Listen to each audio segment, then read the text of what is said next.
आज हम बात कर रहे हैं मध्य पूर्व में बढ़ती तनावपूर्ण स्थिति की, जिसमें अमेरिका और ईरान के बीच हाल ही में बढ़ते टकराव ने वैश्विक ध्यान अपनी ओर खींचा है।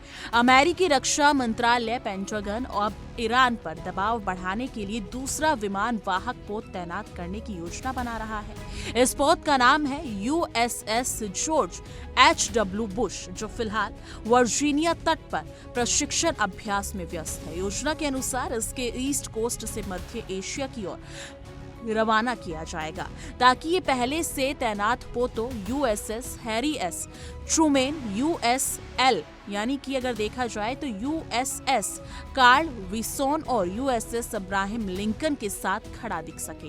पेंटागन का ये कदम अमेरिका की कूटनीतिक और सैन्य रणनीति का हिस्सा है, जिसका उद्देश्य ईरान को हथियार स्तर के यूरेनियम संवर्धन से पीछे हटने के लिए मजबूर करता है। यानी कि हालांकि इस पोत की तैनाती के लिए अमेरिकी राष्ट्रपति डोनाल्ड ट्रंप का आधिकारिक आदेश अभी तक नहीं आया है। ट्रंप का आदेश आने पर यही योजना क्रियान्वित होगी कि ये संकेत देता है कि अमेरिका अपनी रणनीति में जल्दबाजी नहीं कर रहा, बल्कि कदम बहुत सोच समझ कर उठा रहा है। इस सैन्य तैनाती के माध्यम से अमेरिका ईरान पर दबाव बनाने के साथ साथ अपने सहयोगियों और क्षेत्रीय शक्तियों को भी संदेश देना चाहता है कि वो किसी भी संभावित चुनौती के लिए पूरी तरह तैयार है। सिर्फ सैन्य दबाव ही नहीं, बल्कि तकनीकी रणनीति के माध्यम से भी अमेरिका ईरान को कमजोर करने की कोशिश कर रहा है। हाल ही में वॉल स्ट्रीट जर्नल ने रिपोर्ट दी कि ट्रंप प्रशासन ने ईरान में करीब 6000 स्टारलिंक टर्मिनल की तस्करी कराई। यानी कि ये टर्मिनल एलन मस्क की कंपनी स्टारलिंक के हैं, जो सैटेलाइट इंटरनेट सुविधा प्रदान करती है। इसका उद्देश्य ईरान में सरकार विरोधी आंदोलनों को समर्थन देना और नागरिकों को स्वतंत्र रूप से इंटरनेट और सूचनाओं तक पहुंचाने की सुविधा देना था।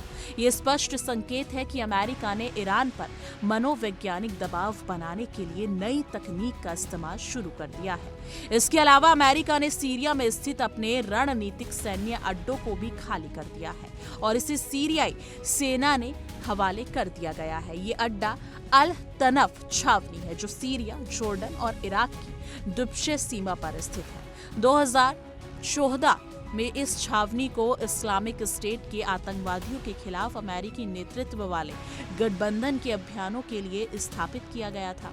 इस सैन्य वापसी का मतलब है कि अमेरिका मध्य पूर्व में अपने सैन्य निर्णयों को रणनीतिक रूप से रिस्टोर कर रहा है और भविष्य में और भी अमेरिकी सैन्य वापसी की संभावना खुली रख रहा है। दोस्तों, इन सब घटनाओं को साफ करते देखा जा सकता है कि अमेरिका ईरान पर दबाव बनाने के लिए हर स्तर पर सक्रिय है, चाहे वो विमान वाहक पोत हो, स्टारलिंक टर्मिनल हो या रणनीतिक सैन्य वापसी।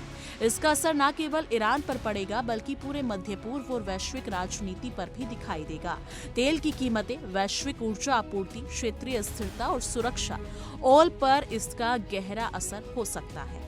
विशेष रूप से नॉर्थ इंडिया के दर्शकों के लिए समझना जरूरी है कि मध्य पूर्व में तनाव बढ़ने का असर हमारी अर्थव्यवस्था और तेल की कीमतों पर भी पड़ सकता है। यदि अमेरिका और ईरान के बीच टकराव गंभीर रूप ले लेता है तो तेल की कीमतों में उछाल, बाजार में अस्थिरता और वैश्विक व्यापार पर असर होना तय है। इसी वजह से दुनिया इस क्षेत्र से लगातार खबरें देख रही है और हर देश इस टकराव के संभावित परिणामों के लिए तैयार है।